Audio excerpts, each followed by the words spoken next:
A big task spans many days. Memory fades between them. So, how do you keep going? You don't rely on memory. You write it all down in simple files. Specs, plans, and handoffs. Leave a clear trail.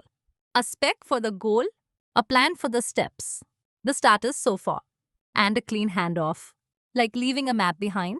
You write the goal and steps in a file. Plain markdown, easy to read. Save it in your project. The next session reads it and continues. Think of a recipe card.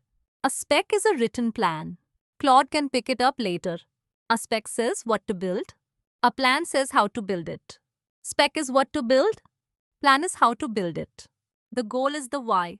The steps are the how. Status shows where you are. Anyone can carry on. So why does this matter? People forget, files don't. A plan never goes stale. Don't trust memory, trust a plan. It is a file, not a chat. So the handoff is easy. Try it right now. Save a plan.md with your steps.